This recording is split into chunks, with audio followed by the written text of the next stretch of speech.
Vipi wadau, vipi Mr. Gigi hapa, niko Gigi Media, Gigi Media 254 ama Gigi Keng'ori. As you know, tumekuwa tukiongea the ways of Christian, na last year tumeongea mengi kwa pale YouTube ambayo inaongea kuhusu the ways of Christian, njia za Wakristo. Na leo tuko na man of God here, nataka tusalimie kwa ufupi then tuende kabisa kwa maswali. Karibu sana. Bwana asifiwe watazamaji. Naitwa mchungaji Timothy Mwangi. Karibu sana kwenye mada ya leo kuhusu ndoa na upate kubarikiwa.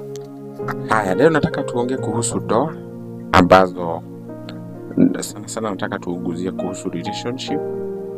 Yani mambo ya relationship. Pastor, ningetaka unijibu kwa haraka question here about there are only 4 questions about kwa nini siku hizi watu wengi wako kwa relationship lakini hawataki ndoa.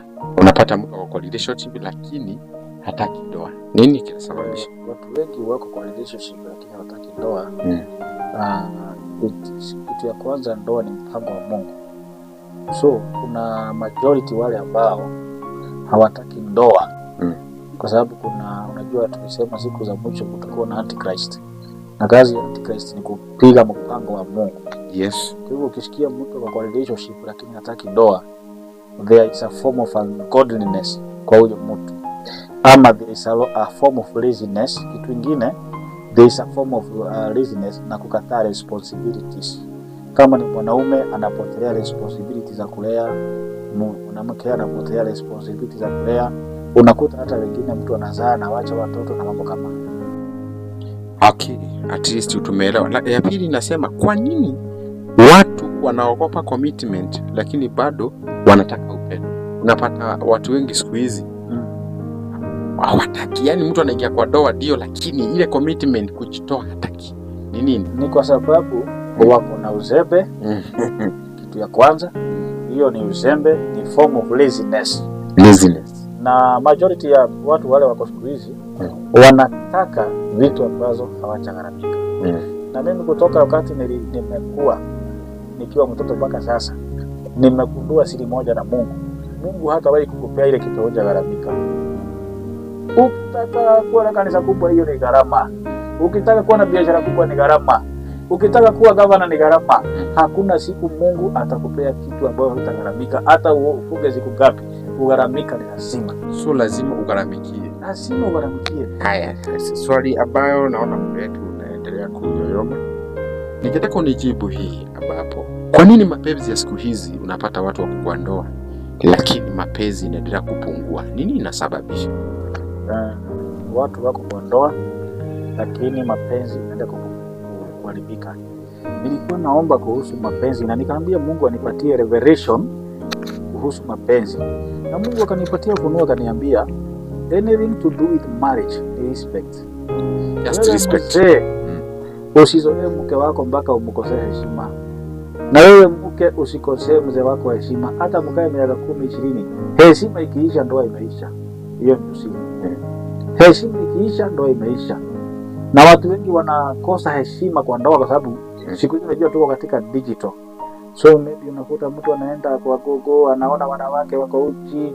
Sasa hiyo kitu inafanya mpaka sasa juu ya kuona wale wengi hivyo ama kuona wanaume wako uchi, unakuwa sasa ile heshima uko nayo na ndoa inapungua. Na hakuna kitu kizuri kama mwanamke na mwanaume ambao wanaheshimiana, kwa sababu hao watu lazima Mungu atawabariki. Naona swali la mwisho hapa ambapo nitatufungia our big conversation. Ndio hiyo siku nyingine tu wait up. Nataka utuambie relationship inaweza kudumu kivipi? Hiyo swali la mwisho. Relationship itadumu kivipi ama ndoa itadumu kivipi? Unajua unapoingia kwa relationship hutakaa utadumisha relationship. Itafika place ingia kwa ndoa. Sasa tuingie kwa ndoa sasa ambapo itadumu kivipi?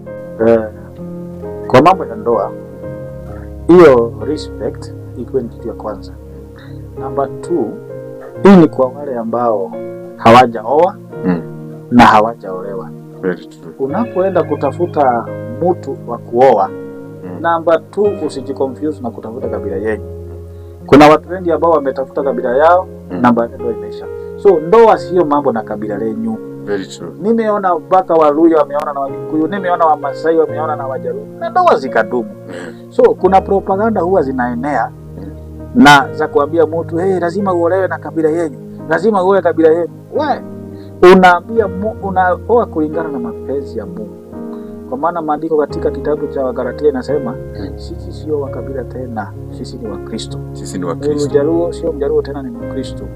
Mkikuyu akiokoka sio Mkikuyu tena, yeye ni Mkristo.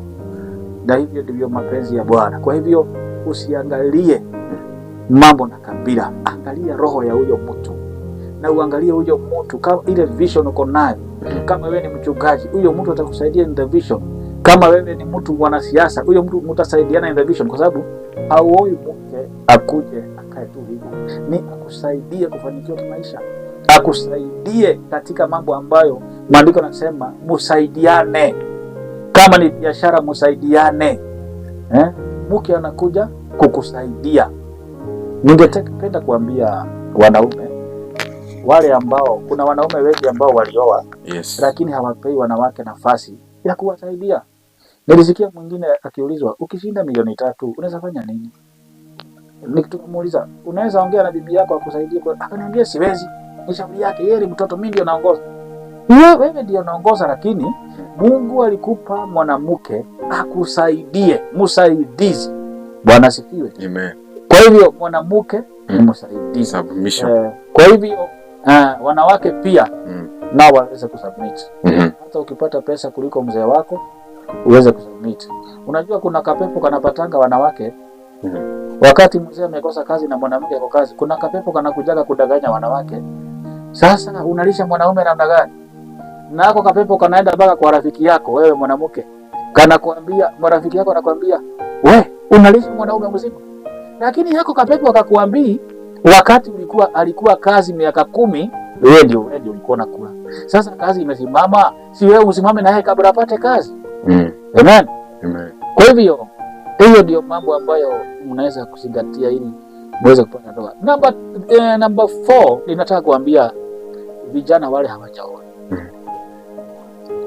Ukiwa in a relationship alafu uwe na mwanamke ambaye anakuitisha pesa kila siku, na saa hizo hamujaoana, leo nipe hii, kesho nipe hii, huyo hakuna mahali mtapelekana.